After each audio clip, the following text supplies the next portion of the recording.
ವಿವಿಧ ಬೇಡಿಕೆಗಳ ಈಡೇರಿಕೆಗೆ ಆಗ್ರಹಿಸಿ ಚಿತ್ರದುರ್ಗದ ಜಿಲ್ಲಾಧಿಕಾರಿ ಕಚೇರಿ ಬಳಿ ರೈತರು ಒಂದು ದಿನದ ಉಪವಾಸ ಸತ್ಯಾಗ್ರಹ ನಡೆಸಿದ್ದಾರೆ. ಬುಧವಾರ ಬೆಳಗ್ಗೆ 11 ಗಂಟೆಗೆ ಈ ಒಂದು ಸತ್ಯಾಗ್ರಹ ಆರಂಭಿಸಿದ್ದು, ರಾಜ್ಯ ಸರ್ಕಾರದ ವಿರುದ್ಧ ಘೋಷಣೆಗಳನ್ನು ಕೂಗಿ ಆಕ್ರೋಶ ಹೊರಹಾಕಿದ್ದಾರೆ. ಇನ್ನು 2022-23ನೇ ಸಾಲಿನ ಹವಾಮಾನ ಆಧಾರಿತ ಅಡಿಕೆ ಬೆಳೆಗೆ ವಿಮೆ ಹಣವನ್ನು ರೈತರ ಖಾತೆಗೆ ಜಮೆ ಆಗಬೇಕೆಂದು ಅನೇಕ ಬಾರಿ ಮನವಿ ಪತ್ರ ಕೊಟ್ಟು ಹೋರಾಟ ಮಾಡಿದ್ದೇವೆ.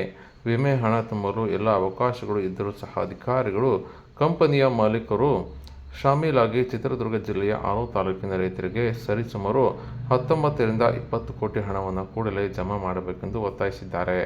ಇನ್ನು 2023-24ನೇ ಸಾಲಿನ ಅತಿವೃಷ್ಟಿ ಉಂಟಾಗಿ ರೈತರಿಗೆ ಬೆಳೆ ನಷ್ಟ ಪರಿಹಾರವನ್ನು ರೈತರ ಖಾತೆಗೆ ಜಮಾ ಮಾಡದೆ ಬೇನಾಮಿ ಖಾತೆಗಳಿಗೆ ಜಮಾ ಮಾಡಿ ಜಿಲ್ಲೆಯ 6 ತಾಲೂಕಿನ 46 ಕೋಟಿ ಹಣವನ್ನು ಬೋಗಸ್ ಮಾಡಿರುವ ಬಗ್ಗೆ ಈಗಾಗಲೇ ಇಲಾಖೆ ತನಿಖೆಯಲ್ಲಿ ದೃಢಪಟ್ಟಿದೆ.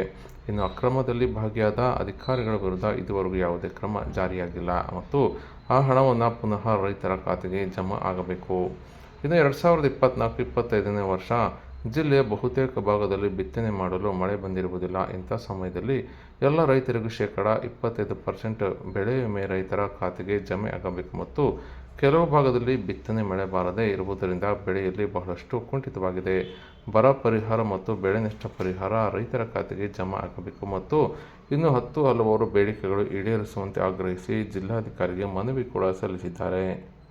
ಹೋರಾಟಕ್ಕೆ ಬೇಕೇ ಬೇಕು, ಬೇಕೇ ಬೇಕು. ಎಲ್ಲಿಯ ತನಕ ಹೋರಾಟ, ಎಲ್ಲಿಯ ತನಕ ಹೋರಾಟ?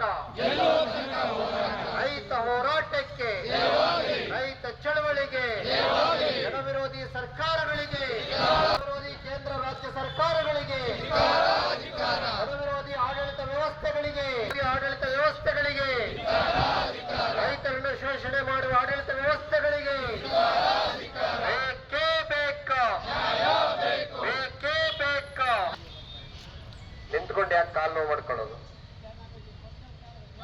ಇವತ್ತು ಒಂದು ದಿನದ ಆಯ್ತು, ತಮಗೆ ಕೆಲವರಿಗೆ ಆರೋಗ್ಯದ ಸಮಸ್ಯೆಗಳಿರುತ್ತೆ, ಶುಗರ್ ಇರುತ್ತೆ, ಅದು ಕೂಡ ಸಾಯಂಕಾಲದವರೆಗೂ ಕೂಡ ನಾವು ಉಪವಾಸವನ್ನ ಮುಂದುವರಿಸ್ತೀವಿ ಅಂತ ತಾವು ತೀರ್ಮಾನ ತಗೊಂಡಿದ್ದೀರಲ್ಲ, ಇದೀರಲ್ವಾ?